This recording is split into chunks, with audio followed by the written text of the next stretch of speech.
por acompañarnos en esta conferencia Comunicación y Poder en la Era de la Revolución Tecnológica con el licenciado Percio Maldonado Sánchez. Gracias al alcalde del municipio de Moca, Miguel Guarocuya Cabral, al alcalde del municipio de Santiago, que nos acompaña, Ulises Rodríguez. De inmediato llamamos al licenciado Nicolás Arroyo, quien es el secretario general del Colegio Dominicano de Periodistas Seccional Payat, quien tiene a su cargo las palabras de bienvenida en esta actividad. Gracias por acompañarnos.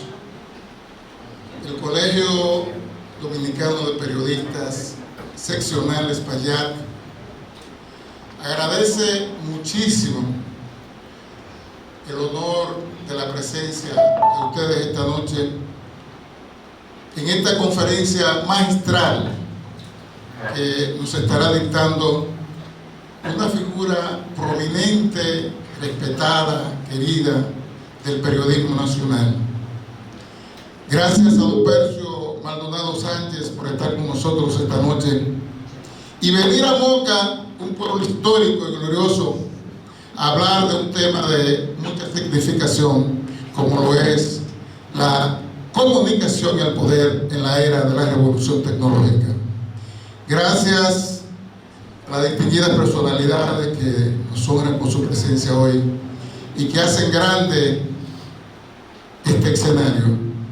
Está con nosotros el señor alcalde de Moca, Guarocuya Cabral, el señor alcalde de la ciudad de Santiago de los Caballeros, el amigo Ulises Rodríguez Guzmán de esta tierra. Nació cerca de aquí, no se puede decir en voz alta, pero es así.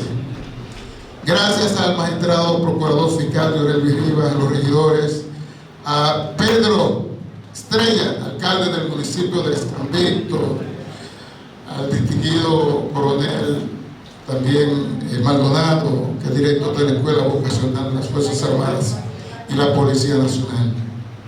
Esta época de la revolución tecnológica impone grandes desafíos en todas las actividades de la vida, pero fundamentalmente en el mundo de la información y la comunicación. Y el Colegio Dominicano de Periodistas ha querido invitar esta noche para que nos ayude a comprender y entender este complejo, dinámico y apasionante mundo de la comunicación a don Percio Maldonado. Quiero antes agradecer la presencia de las autoridades de la Policía Nacional, nos honra también con su presencia los representantes de instituciones, regidores, el señor presidente de la sala capitular del Ayuntamiento de Moca, Serafín Arroyo, mi apellido. Gracias, Serafín, por estar aquí, porque también hay algo muy especial para Percio esta noche. No lo voy a adelantar yo, porque no es función nuestra robarle protagonismo a lo que es una acción muy significativa de las autoridades municipales.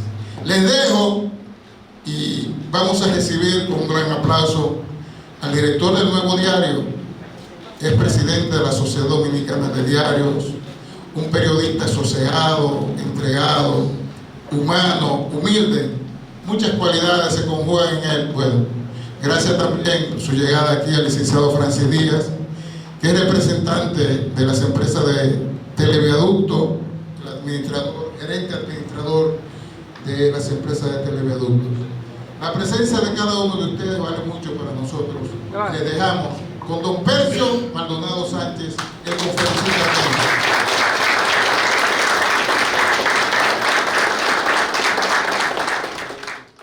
Oye, gracias, muy amable.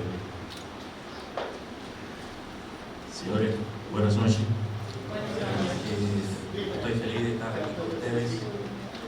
Sobre todo agradecerle a los alcaldes que han dejado sus gobiernos municipales solo para estar acompañando a la provincia de Moca. Mi particular gratitud a las autoridades que están aquí, magistrados, gracias por estar aquí. Creo, más que una conferencia, he querido tener un diálogo con ustedes es un tema que creo que tiene una trascendencia transversal en toda la vida internacional del país y del mundo. Y la primera cosa que quiero decir es que este tema no es de República Dominicana, es un tema planetario que estamos discutiendo entre gobiernos, medios de comunicación y las sociedades preocupadas por el tema de redes sociales y todo lo que ocurre en el mundo de la comunicación.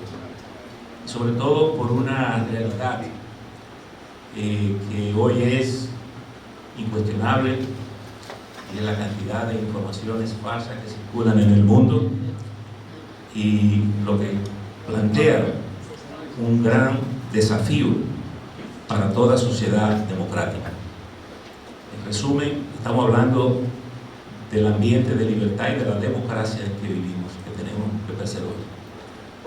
Solo pensemos en que en América Latina más del 56% de las informaciones que circulan son falsas. Se han determinado que son informaciones falsas. Eso quiere decir que la población de América Latina posiblemente está tomando decisiones sobre realidades que no son válidas, no son correctas.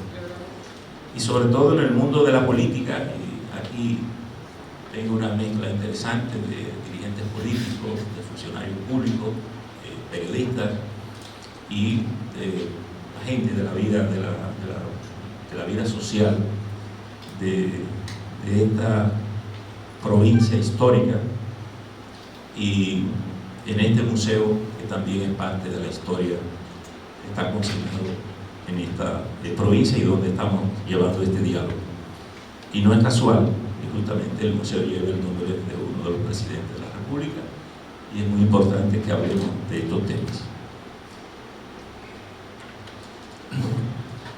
Hoy la gobernanza tiene una dificultad, y todo lo que son funcionarios públicos, jueces o ministerios públicos tienen un gran problema, que tienen que gobernar todo el mundo hablándole al mismo tiempo, y eso a veces no es fácil, porque se dicen verdades y se dicen muchas mentiras. Y creo que esa realidad es lo que hace justamente relevante el ejercicio del periodismo serio, ético y responsable.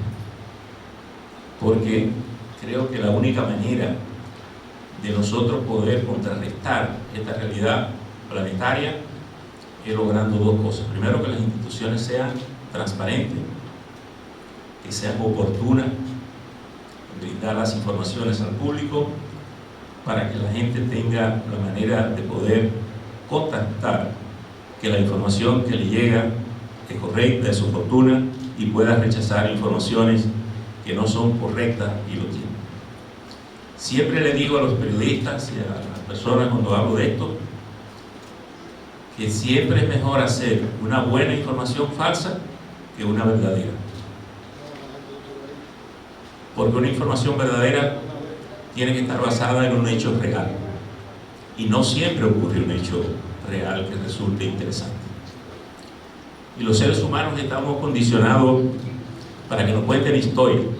Todos nos entusiasmamos cuando nos cuentan historias, escuchando a alguien contar cosas, contar historias, y siempre estamos muy atentos en asimilar esas historias que recibimos.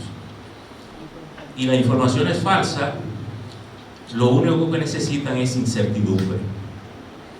Donde quiera que haya incertidumbre, hay un nido natural para construir informaciones falsas en torno a eso. Por eso las informaciones falsas se usan tanto en las expectativas de las campañas políticas, porque una buena información falsa, bien redactada, parece cierta, y no siempre las personas las reproducen por hacer maldad.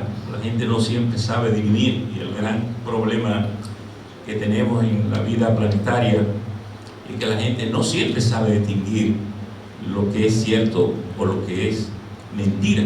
No tiene el mecanismo para hacerlo, aunque pueda detectar o pueda dudar de esa información. Y de hecho el mundo ha vivido siempre a partir de puntos de inflexión, acontecimientos en el mundo que marcan cambios significativos y trascendentes, definitivos en la condición humana. Por ejemplo, cuando surgió la imprenta en el mundo periodístico, aquello fue toda una revolución. Cuando surgió el libro, después apareció la televisión, primero la radio, y entonces se pensó que con la radio iban a desaparecer los periódicos, después vino la televisión y se pensó que la radio iba a desaparecer. Yo creo que la humanidad en el 2020 vivió ese punto de inflexión, que fue la pandemia. Porque creo que la pandemia ha sido la única tragedia que fue a nivel planetario. Todos los ciudadanos del mundo pudieron morirse de la misma razón. Se morían en Portugal, en Nueva York, Pedernales, en Higüey, Santiago, en Moca, en cualquier sitio, de lo mismo, al mismo tiempo. Y obviamente nadie puede decir que esa no fue un tormento planetario. Creo que todos, posiblemente muchos de los que estamos aquí, también nos afectó este virus y pudimos morir. E incluso uno aprendió a que la gente, como dice aquel famoso poema de René del Risco, así se muere la gente como quien se va. Cuando estoy hablando y me dicen que se lo llevaron, lo internaron y la persona falleció. Por tanto, yo creo que fue un tormento sumamente planetario. Sin embargo, yo creo que también fue el aprendizaje más intenso que la humanidad ha podido vivir de manera también unificada. Pienso que el que no ha aprendido es porque se resiste tal vez a esos aprendizajes, pero la pandemia nos enseñó que para pasar de un siglo a otro, ahora no hay que esperar 100 años.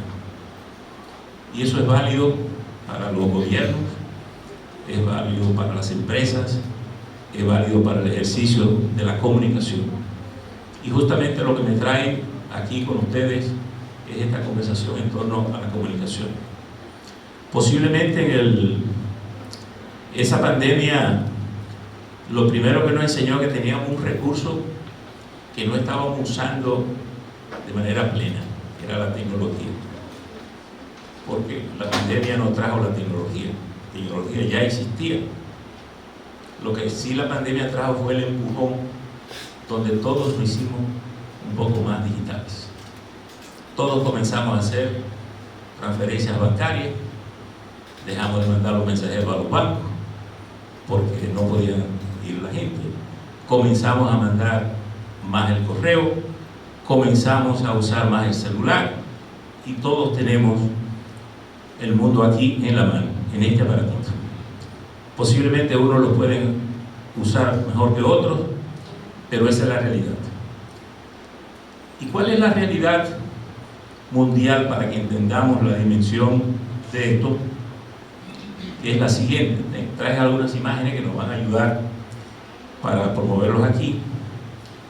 Actualmente, la población mundial es de 8.000 millones de personas. 8.000 millones de personas vivimos en el mundo. El 50.5% es hombres, 4.000 millones de personas, y las mujeres son 49.5, 4.000 millones también.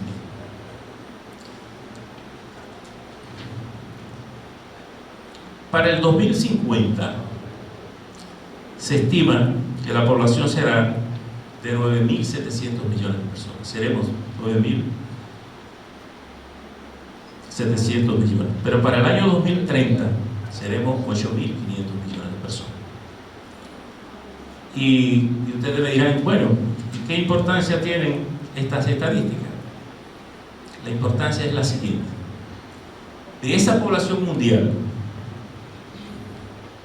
aquí las proyecciones es que para el 2050 esa población va a ir ascendiendo cada 5 años, 25, 30, 35, a unas cantidades extraordinarias.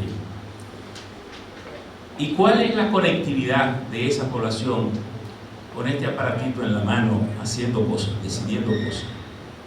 Bueno, más de 5.000 millones de personas están conectados en el mundo de redes sociales. Es decir, que el 62.3% de la población mundial tiene un aparato en su mano.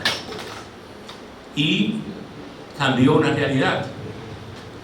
La gente comenzó a usar un derecho intrínseco de la condición humana, que es la libre expresión. Ahora la gente, para publicar su mensaje, no necesita un medio de comunicación, no necesita al director mandarle una carta para que le publique un artículo, que lo puede seguir haciendo, pero él tiene la libertad y la capacidad de ejercer ese derecho de manera plena. Y lo ejerce con la capacidad que él tenga. Si él es una persona culta, posiblemente él hace un uso correcto de las redes, hace una crítica, hace una mención, pero si él es una persona que no tiene esa formación y a lo mejor está lleno de inquinas y de odio, él insulta. Y las redes están llenas de ese insulto y de capacidad de odio y de resentimiento. Por tanto, este es un problema sumamente complejo que no se lo podemos dejar a los medios para que lo solucionen, porque no somos los medios los responsables de esta tarea. Es un tema de los estados. ¿Y qué ha estado ocurriendo en el mundo? Hemos tenido una conversación planetaria que se ha estado llevando a cabo en distintos niveles. La primera realidad que tenemos es que las plataformas, y cuando hablo de las plataformas hablo de Google, de Facebook, Instagram, tienen el siguiente mecanismo. Los medios producimos los contenidos. Los periódicos, los canales de televisión, la radio produce los contenidos. Y esos contenidos, una vez se suben en las redes, las plataformas tienen unos robots que son buscadores, máquinas buscadoras.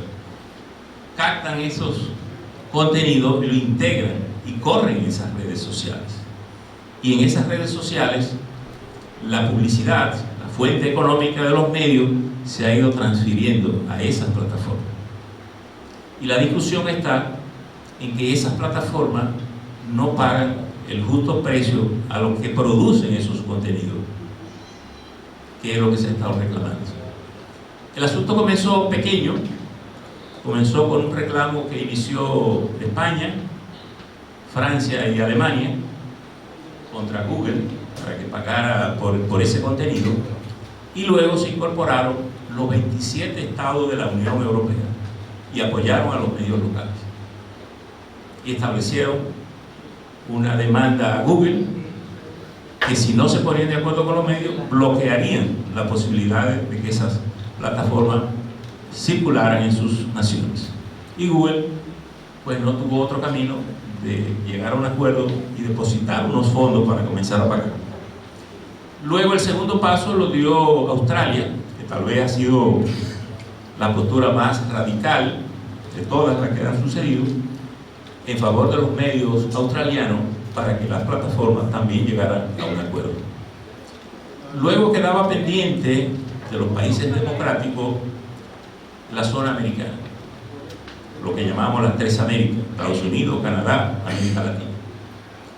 Y acordamos hacer ese diálogo con las plataformas, pero hacerlo de manera conjunta a través de la Sociedad Interamericana de Prensa, haciéndonos representar con las instituciones que representan a los medios locales de cada uno de nuestros países. En Canadá ocurrió un hecho político importante. El sector democrático ganó una mayoría en el Parlamento canadiense y entonces se reunieron las condiciones para someter un proyecto y que ese proyecto se aprobara, obligando a la plataforma a hacer eso. El proyecto se aprobó, la corona inglesa le dio la validez. Acuérdense que Canadá está bajo la sombrilla de la corona inglesa.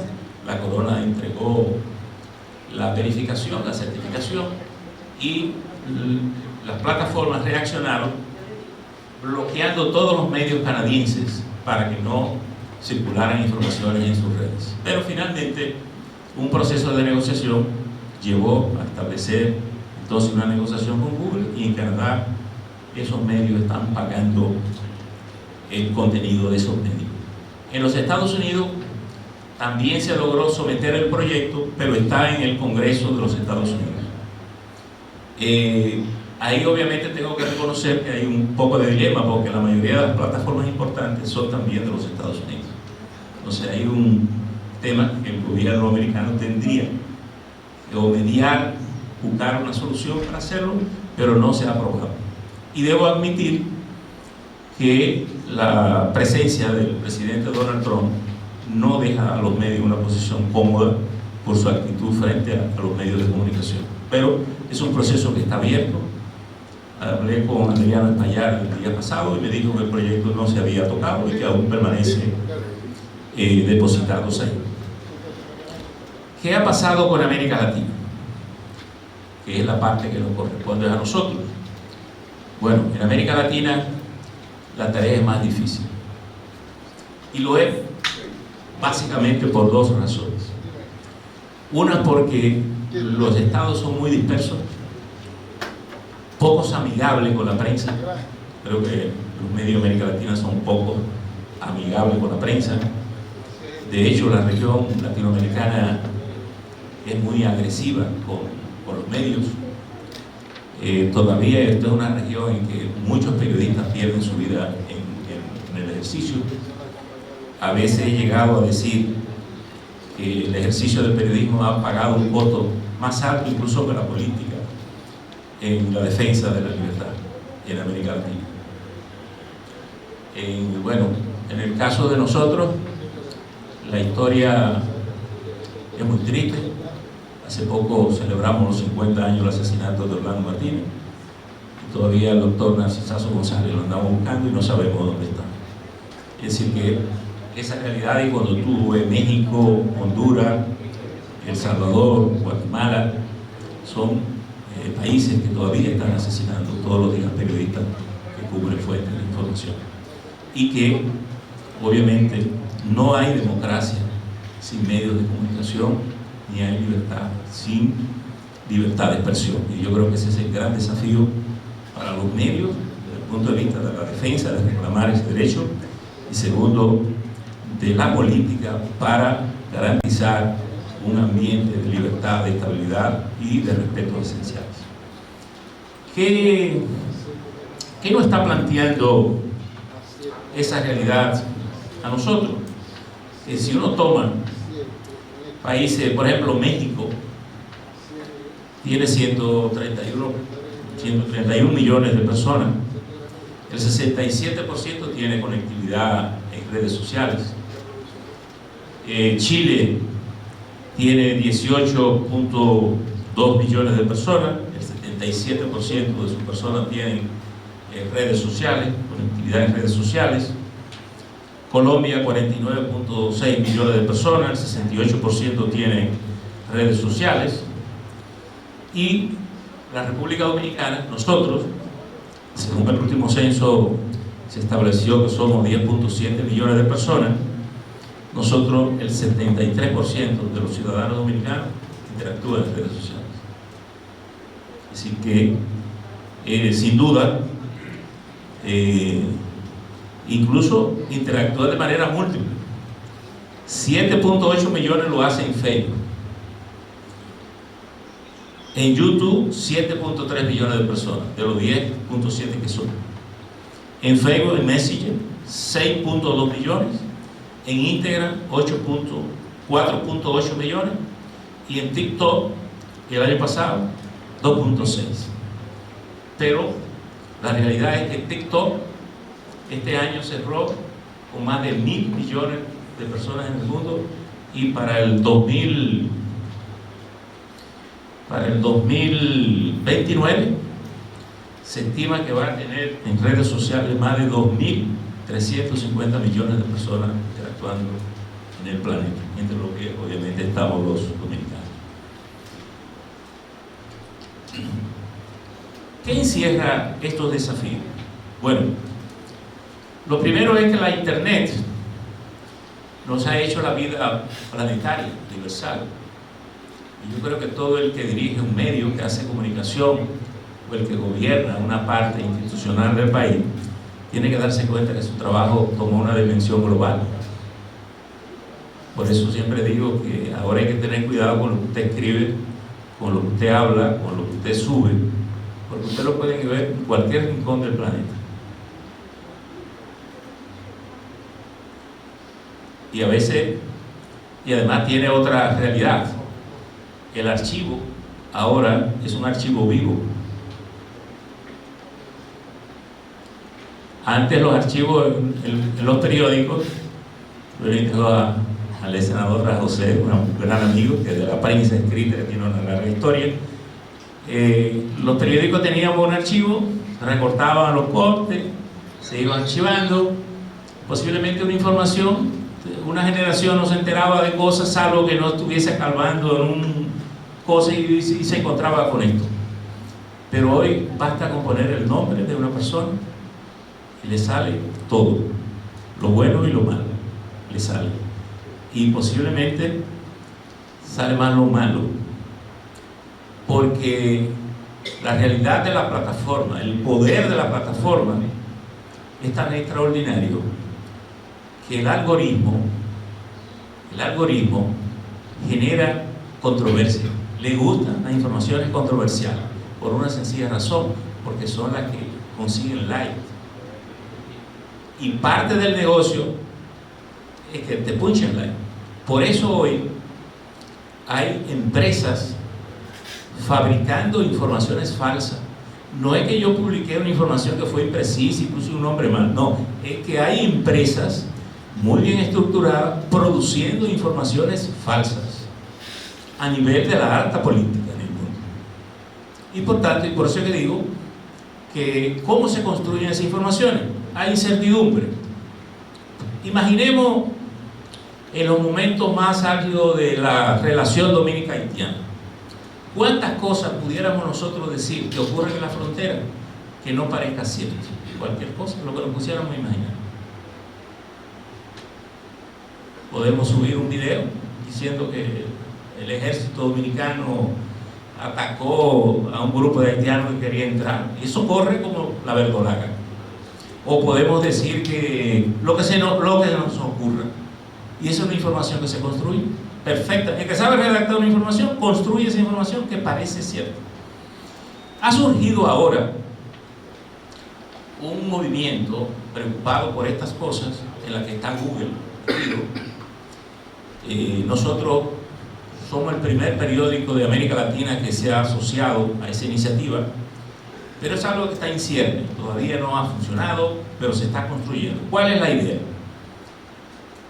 Que si alguien usara este video que estamos haciendo aquí esta noche, ustedes y yo aquí conversando, pudiera usar este video en el futuro diciendo que estamos haciendo otras cosas aquí, el lector que la recibe puede tener en la imagen del video, de manera intrínseca, la posibilidad de él determinar en qué fecha, en qué lugar y quién tomó ese video, para que el público pueda determinar que el video no se corresponde con la realidad que a lo mejor está en el texto del asunto.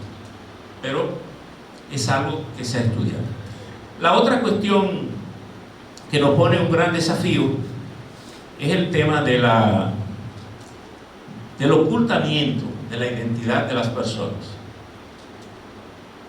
Cualquiera puede abrir ahora una cuenta con un nombre figurado, construido, falso, y usted no conoce la identidad. Y pudiéramos pensar que no se puede determinar, aún con esos escondites que pueda la gente construir para que no sea identificado, y a lo mejor el que lo está denunciando es su vecino y usted no lo sabe. Y es que las computadoras, como las personas, tienen lo que llamamos el ADN. El ADN mío no es de ninguno de ustedes, y el de ninguno de ustedes es mío, ni el de ninguno de ustedes es de otra persona. Cada persona tiene un ADN. Por tanto, las computadoras tienen ese ADN. pero no siempre el ciudadano o un funcionario menor encuentra que el sistema le dé el apoyo suficiente para detectar quién se está ocultando en esas cuentas figuradas. Salvo si yo insultara al presidente, yo aparezco de una vez. Porque los mecanismos interactúan con la eficacia de poder llegar. Pero imagínense, somos 7 millones de personas. Imagínense que 7 millones de personas podamos sentirnos ofendidos. ¿Y qué oficina va a tener la capacidad de dar respuesta a ese proceso de investigación para llevar a una persona ante los tribunales o hacerlo pagar por una ofensa? Es difícil. Lo que se está abogando es de la posibilidad de que las naciones grandes, sobre todo, tengamos Estados Unidos, China, que son los dueños de las plataformas internacionales más importantes, puedan tener un compromiso de obligar y de impedir que los ciudadanos puedan abrir una cuenta que no esté claramente identificada con su perfil personal. Pero eso no es tan fácil. TikTok funciona en el mundo, pero no funciona en China. Es decir, los 1.300 millones de chinos no ven el material que circula en el mundo de TikTok. ¿Correcto?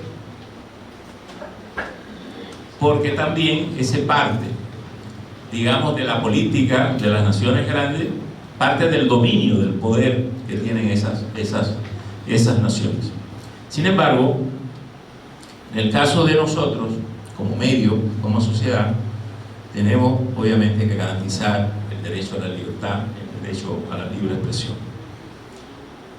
Aquí tenemos una ley, la 6132, que es una ley doblemente vieja. Primero es una ley de 1800 y algo de Francia,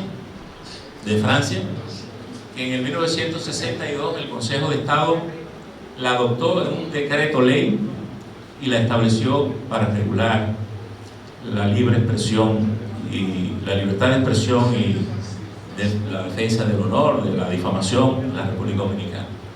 En esa ley creo que no considera ni siquiera la radio y la televisión, porque no eran figuras que no existían.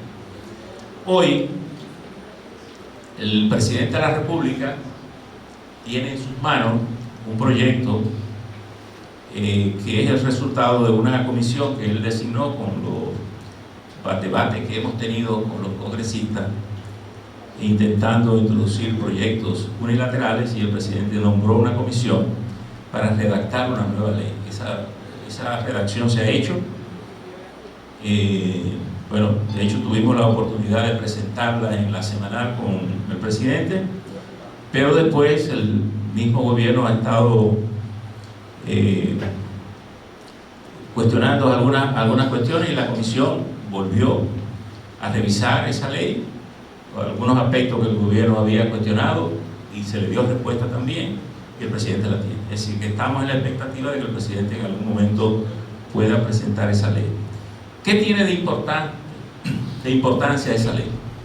Bueno, esa es una ley que incorpora todo el ecosistema digital como medios de comunicación real, porque ya hoy no hay medios convencionales. Todos los medios hoy somos parte de las redes sociales, todos los medios. Lo dice convencional para referirse un poco a periódico, a televisión, a radio, pero no hay ninguna emisora que no se vea por la internet. No hay ningún periódico que no circule en la internet.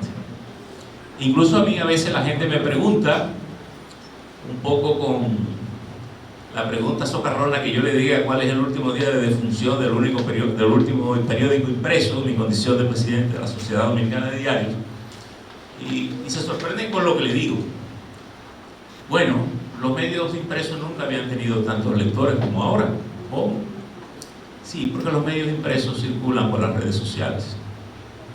El problema de los medios ahora no es la cantidad de personas que lo leen. Por ejemplo, ningún periódico impreso podía ya a lo mejor llegar a Japón. Ustedes están en Japón y leerlo en Japón. Hoy te puede leer en Japón a través de WhatsApp la versión de cualquiera de los periódicos dominicanos, o puede oír un programa de radio o de televisión. Usted está en Japón, está en cualquier punto del planeta, y usted puede escuchar en tiempo real un programa que se esté transmitiendo aquí. Entonces es esa globalidad la que nos envuelve y nos tiene que darnos cuenta que nosotros no somos ciudadanos de los 48.000 kilómetros cuadrados. Estamos interactuando con un mundo mucho más amplio, mucho más complejo. Esa ley además tiene digamos, el consenso, la conciliación, la discusión con la Corte Interamericana de los Derechos Humanos, que el Estado Dominicano tiene acuerdos, ha sido consensuada con las Naciones Unidas y ha sido consensuada particularmente con la UNESCO, con la que abordamos mucho la parte del Internet como un derecho fundamental de las personas. La Internet hoy tiene que ver con todo, con la comunicación, con la salud, con la información, con todo. Creo que no hay cosas que hacemos hoy que no usamos la Internet. Es decir, que la Internet no ha venido como un fastidio, ha venido como una facilidad. Y yo creo que incluso muchos de los problemas que tenemos como sociedad hoy tienen como fuente de solución la Internet, la tecnología. Por tanto, hoy no hay distancia. ¿Cuál es la distancia? Si puedo intercambiar con cualquier persona. Esto que estamos haciendo aquí, yo pude haberlo hecho desde Santo Domingo y ustedes sentados aquí perfectamente. Y no solo yo hablando, ustedes intercambiando conmigo, ¿verdad? Por tanto, usted puede hacer una asamblea hoy virtual y puede votar virtualmente. Yo recuerdo, siendo estudiante de Ciencia Política en la Universidad Autónoma, finales de los años 80, que vino a visitar a un profesor de Harvard. Y nosotros, como estudiantes de Ciencia Política, él tuvo una conversación con nosotros sobre la democracia. Y él nos dijo que para el año 2000 los ciudadanos podrían estar votando desde su casa. Bueno, todo aquello nos pareció tan absurdo que yo creo que todos pensamos que el hombre estaba loco. Y el hombre no estaba loco. Antes del año 2000 podíamos hacer eso. Yo a final del año 2000 tuve la oportunidad de acompañar al presidente Fernández, que me pidió acompañarlo a un viaje a los Estados Unidos con el propósito de una reunión con Bill Gates a Seattle, la ciudad de Seattle. Y el propósito era hablar sobre un proceso de computarización del Estado Dominicano. Y ahí también fuimos a visitar el Instituto John Hopkins para conectar la Plaza de la Salud con la telemedicina. Los médicos de John Hopkins podían intervenir a una operación corazón abierto aquí con los médicos, intercambiar, decir a esto y planear todos esos procedimientos. Visitamos la Universidad de Washington y cuando fuimos visitamos el estudio virtual que yo tenía. Y en ese momento estaba diseñando el uniforme del ejército de los Estados Unidos, cuya característica era que el uniforme adquiría el color del árbol donde el soldado se introducía. Si el soldado se metía en el bosque y la mata era rosada, el uniforme adquiría el mismo color del árbol. Y yo incluso le dije al presidente, y nosotros hablando tanta cháchara allá, y miren que está ahí. Pero de ahí nos fuimos a Baltimore, a la Universidad de Baltimore. Y la Universidad de Baltimore en ese año ya tenía más del 67% de sus estudiantes en línea, sin pandemia. No había pandemia, pues después de la pandemia puso de moda que la gente estudiara en línea, y ha aparecido el trabajo a distancia, porque los medios de pronto tuvimos que reinventarnos. Con la pandemia yo tuve que dejar mis periodistas en la casa. El periodista de la televisión que tenía el control más estaba en su casa, pero el que producía el programa estaba en la suya. Entonces había que hacer esa conexión para poder tener el aire. En consecuencia, yo creo que lo que nos está planteando el mundo de hoy es la necesidad de ir aprendiendo de todo este proceso. Y sobre todo, y yo creo que esta es una responsabilidad de carácter política de Estado. Los Estados tienen que involucrarse necesariamente en esta solución, por todo lo que hay implicado en ello. Es la vida de los ciudadanos de la que estamos hablando. No es solo el tema de los medios, que el problema de nosotros como medios ya hoy no es de auditoría, sino de sostenibilidad. Porque los ingresos de los medios, y ese es el espíritu de esa conversación que estamos teniendo a nivel planetario, es que las plataformas están haciendo negocio con nuestro contenido y no están pagando el justo precio. Ni nosotros tenemos tampoco la fuerza de poder obligarlas a ellas a que paguen el justo precio si no tenemos a los estados nacionales respaldando a los medios de comunicación como un patrimonio de la democracia de una sociedad, y es como hay que verlo.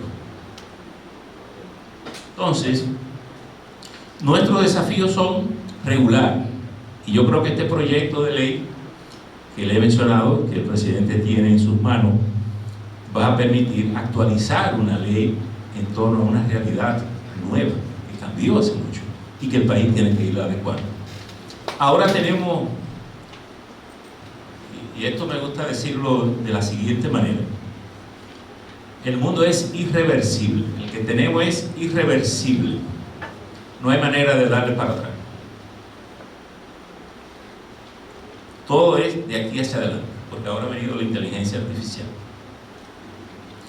que no es nueva, pero está en pleno desarrollo, porque los primeros intentos de la inteligencia artificial fue con la Segunda Guerra Mundial, donde Alan Turing, que fue el matemático inglés, el primero que hizo una tabla numérica programable, estaba intentando de descifrar los mensajes de los alemanes para saber cuándo atacaban a la ciudad de Londres.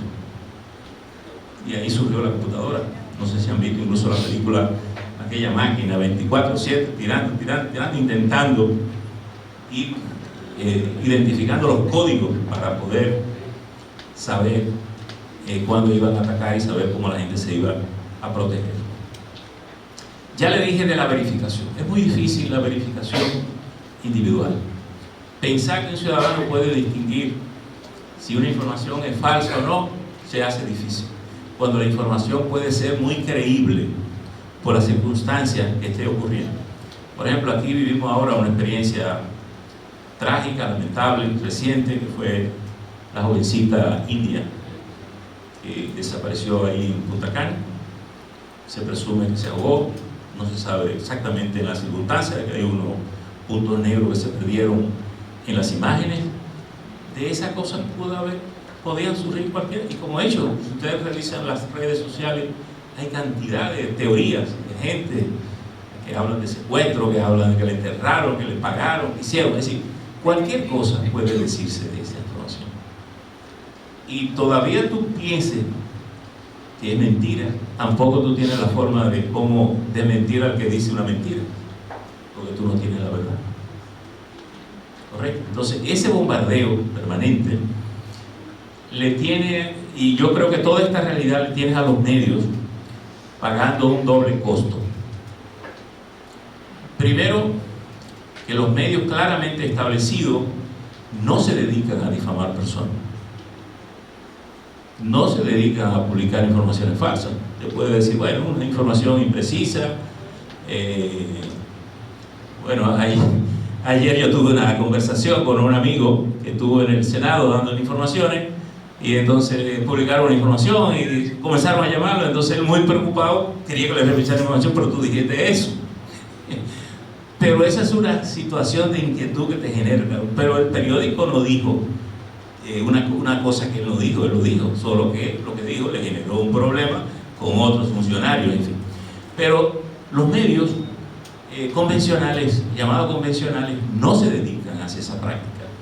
Sin embargo, en el imaginario colectivo sí se piensa que todo lo que ve en las redes es responsabilidad de los medios, y los medios pagan un costo de imagen en ese sentido.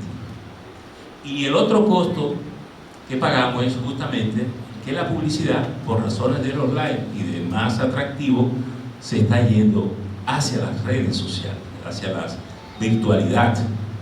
Y obviamente ese contenido que sustenta esa publicidad, ustedes abren una página cualquiera, ustedes se dan cuenta que sobre ese contenido hay montones de publicidad, pero los medios no recibimos un pago por esa publicidad, y las plataformas no generan contenido,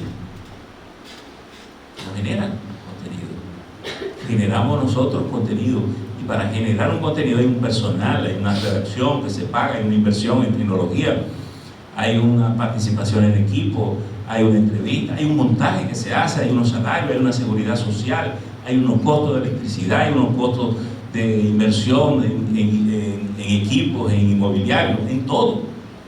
Por tanto, es un tema que trasciende los límites de los medios de comunicación de manera particular, para constituirse en un problema de nación.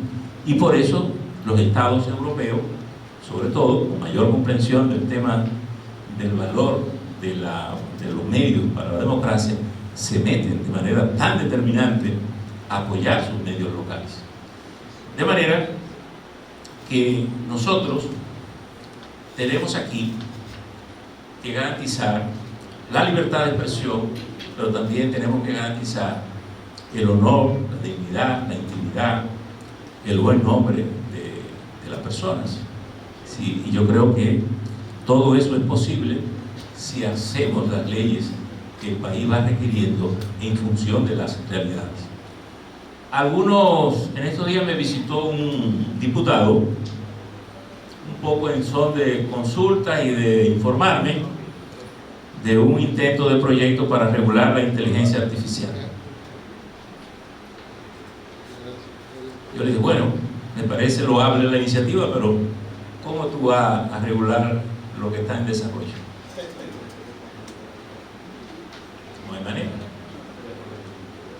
Entonces le dije, en estos días, Joe Biden, antes de irse a la Casa Blanca, en la recta final, tuvo una reunión con los gurús de las plataformas para hablar de regulaciones de la inteligencia artificial. La conclusión fue esa: ¿qué es lo que vamos a regular?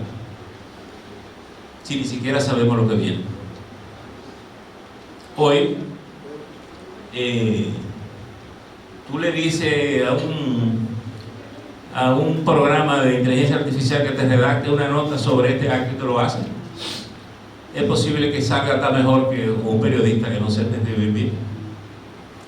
Sin embargo, aquí debo decir lo siguiente: la inteligencia artificial es el producto de la inteligencia humana, no viene del cielo, viene producto de la inteligencia humana.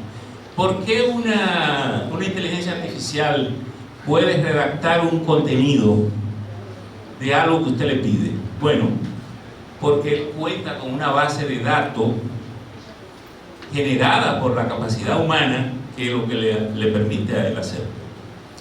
Y fíjense que en estos días, no sé si hay algunos abogados aquí, ¿verdad? Bueno, hay varios abogados aquí.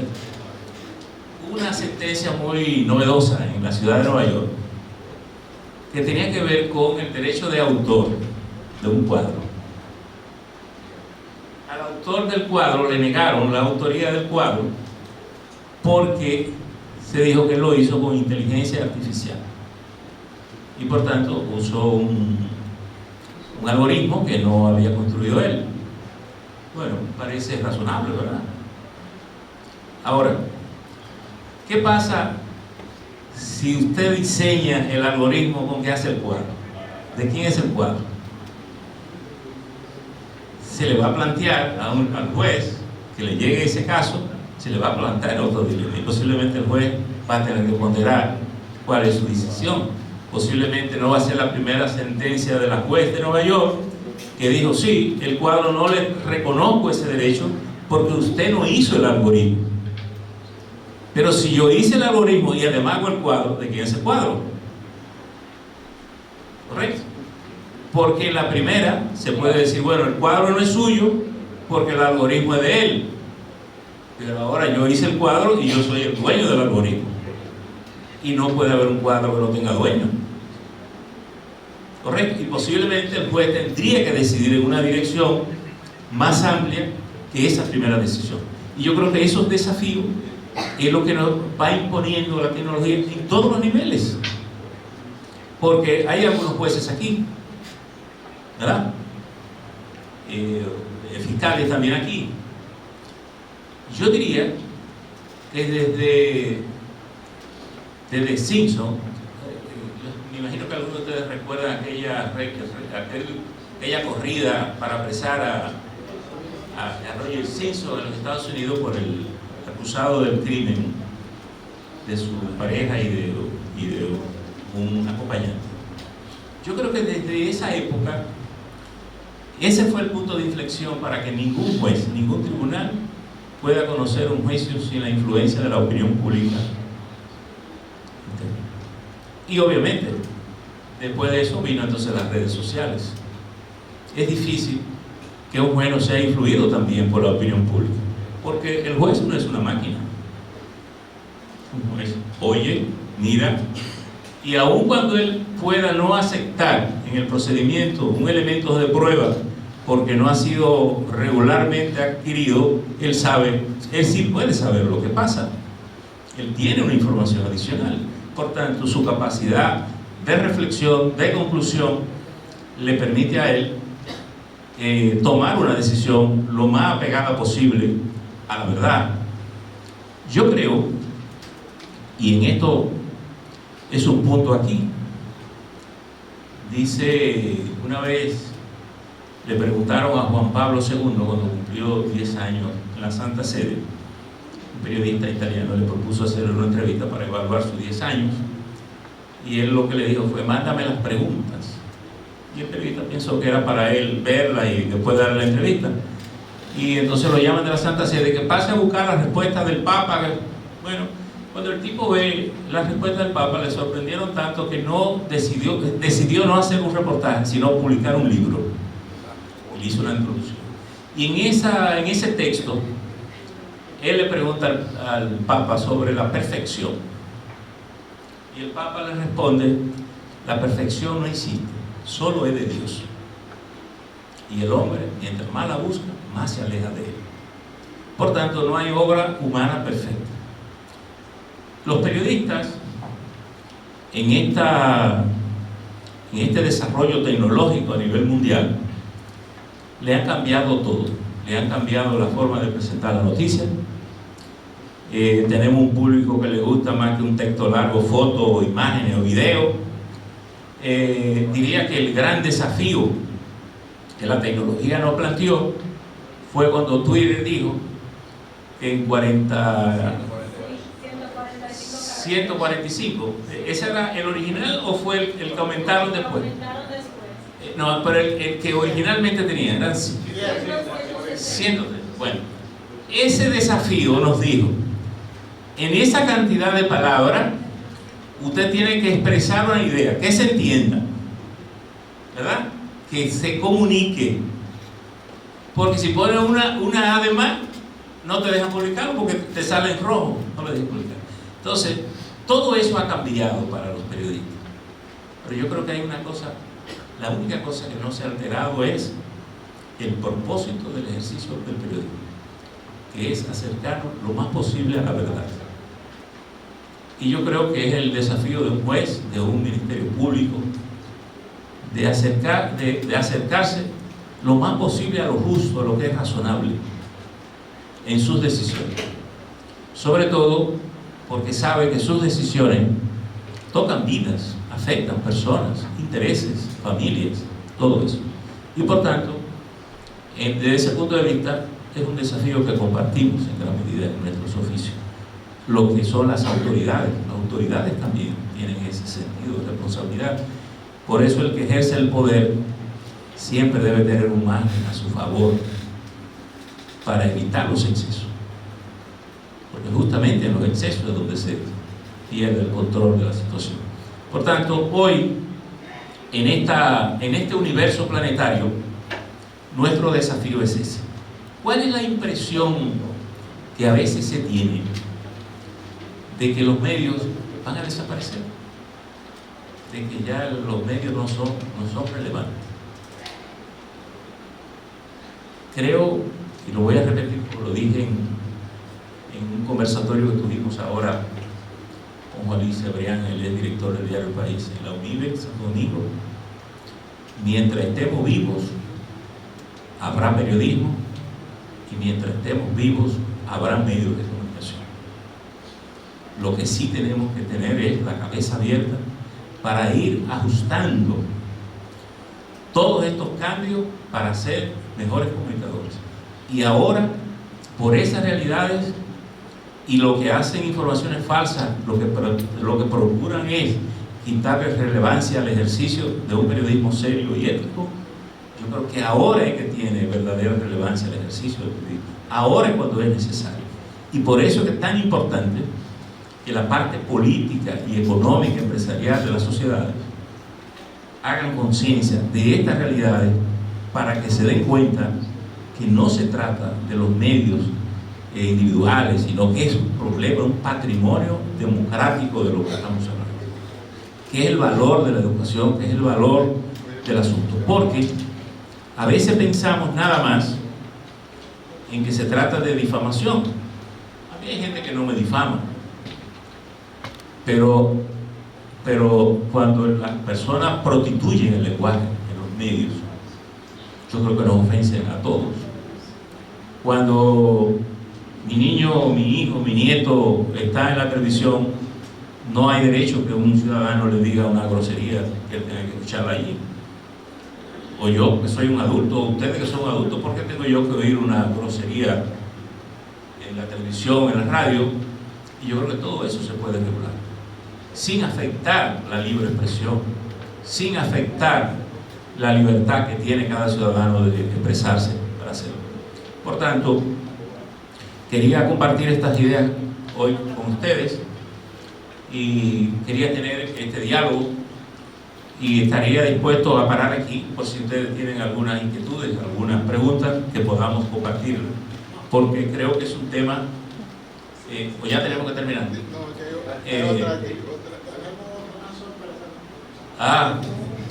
Bueno, pero como ustedes quieran, estaré aquí.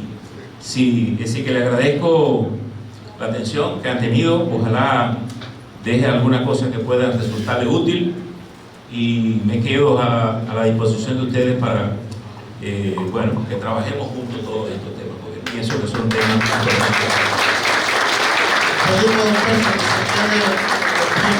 Por favor. Agradecemos al licenciado Precio Maldonado por la conferencia magistral Comunicación y Poder en la era de la revolución tecnológica.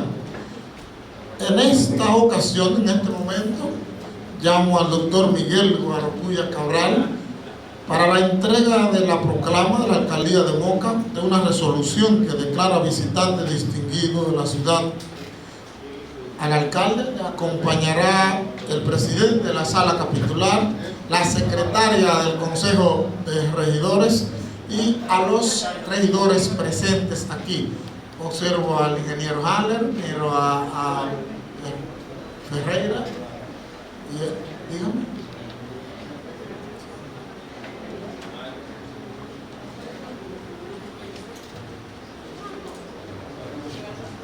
Sí. Muchas gracias, Miguel Ángel, Nicolás. Quiero dar la bienvenida a nuestro querido, admirado y valorado alcalde de Santiago, mocano, por esencia, Ulises Rodríguez. Gracias. Viene como un embajador dominicano en Barcelona, nuestro querido Ricardo, bienvenido. Y quiero invitar en esta oportunidad para que nos acompañe por su calidad de mocano también de origen al alcalde Ulises Rodríguez, esta entrega de la resolución que vamos a hacer en este momento a don Percio Maldonado, con el valor que tiene la palabra, con el valor que tiene la verdad, pero ante todo sobre la base de una plataforma esencial en el ser humano, la ética. Queremos reconocer y de manera que el Consejo de Regidores del municipio de Moca ha hecho suyo una resolución que queremos que se lea íntegramente por nuestra secretaria municipal, conjuntamente con los regidores de diferentes parcelas políticas aquí presentes, que de manera unánime aprobaron la misma para entregarla de manera honrosa a nuestro querido invitado. Por ende, gracias al Colegio Dominicano de Periodistas, filial Espaillat, en la persona del licenciado Nicolás Arroyo, por generar esta invitación y esta tertulia tan importante, esta disertación de nuestro querido don Percio Maldonado. Procedemos pues a dar lectura a la resolución aprobada por nuestro Consejo Municipal del Ayuntamiento de Moca. Buenas noches. República Dominicana, Moca, provincia Espaillat. Ayuntamiento Municipal de Moca. Resolución número 02-2025.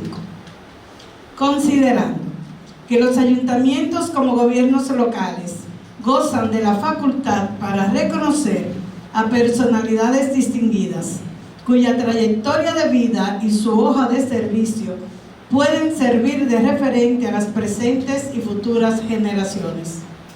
Considerando que el distinguido ciudadano Percio Maldonado Sánchez es un reconocido abogado y comunicador dominicano, actualmente director del periódico El Nuevo Diario, coproductor del programa matinal de Canal 5, presidente de la Sociedad Dominicana de Diarios de la República Dominicana, vicepresidente de la Sociedad Interamericana de Prensa, comentarista estelar, mesurado y de visión crítica, presidente de la Federación Dominicana de Tenis de la República Dominicana y un munícipe ejemplar por su amplia labor de servicio social.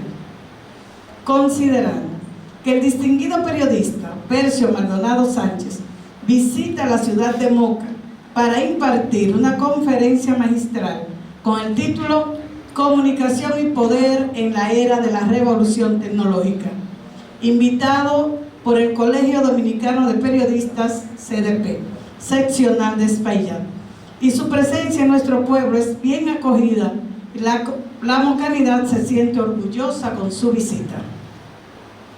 El Honorable Consejo de Regidores del Ayuntamiento Municipal de Moca, en uso de sus facultades legales, resuelve reconocer al señor Percio Maldonado Sánchez como visitante distinguido.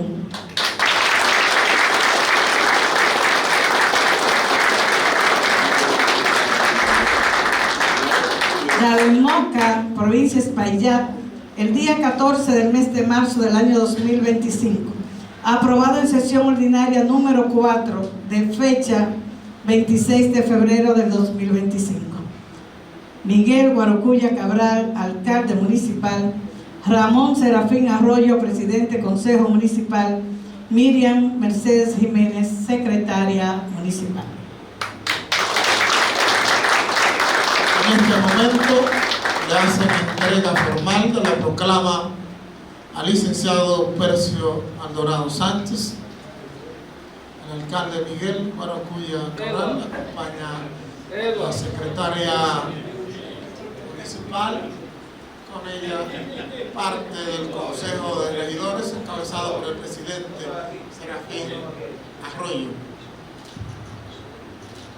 Agradecemos la presencia de cada uno de ustedes en esta actividad, en especial a Juan Carlos Bisonó, quien es el secretario general del CDP Santiago, y a Maciel Jerez, secretaria general del CDP en la provincia Sánchez Ramírez, al fiscal Llorelvi Rivas, al doctor José Rafael Vargas, periodista y senador, ex senador de la República, a cada uno de ustedes, a Francis Díaz, gerente del Televiaducto. Esta actividad se retransmitirá diferida en Televiaducto en el 48, 3 y 58, y después estaremos comunicando los horarios. Ahora, Clave Teatro tiene una sorpresa y yo espero, por favor, un momentito para presentar de inmediato esta sorpresa que le tenemos, esta sorpresa con arte. Clave Teatro, adelante. Recibimos entonces a los mismos, vamos arriba. Necesito por favor un poquito de espacio, Nicolás, un poquito de espacio necesito para que entre Clave Teatro con esta sorpresa con los mismos. Adelante.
Dispuesto a darse por entero,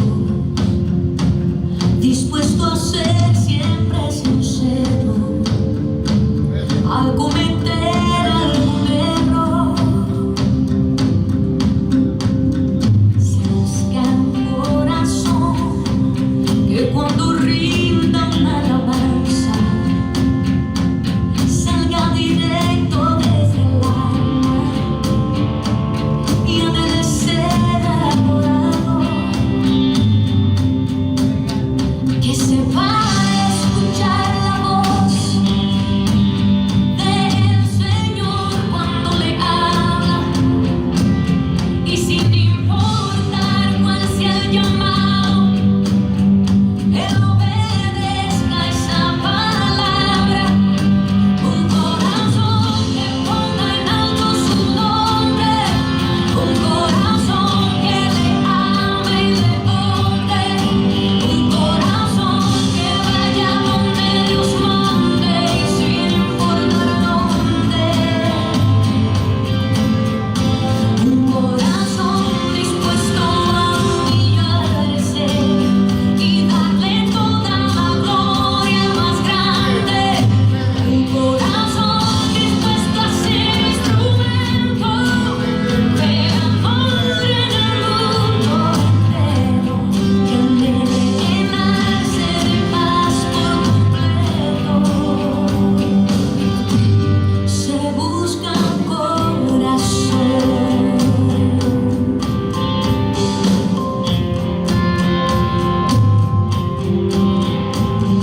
Se busca un corazón que sepa distinguir los tiempos y sepa cuándo ser violento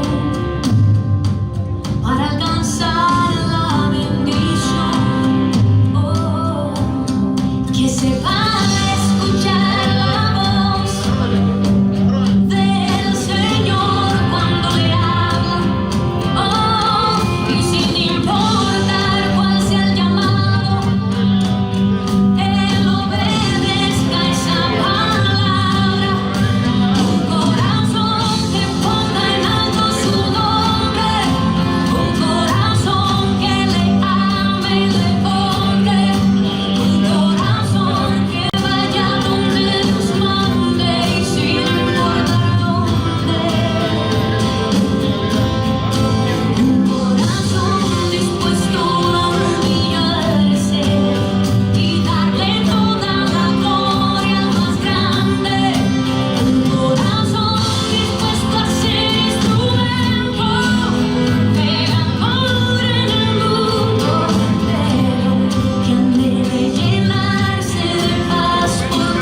transmitiendo cultura desde esta provincia de Espaillat.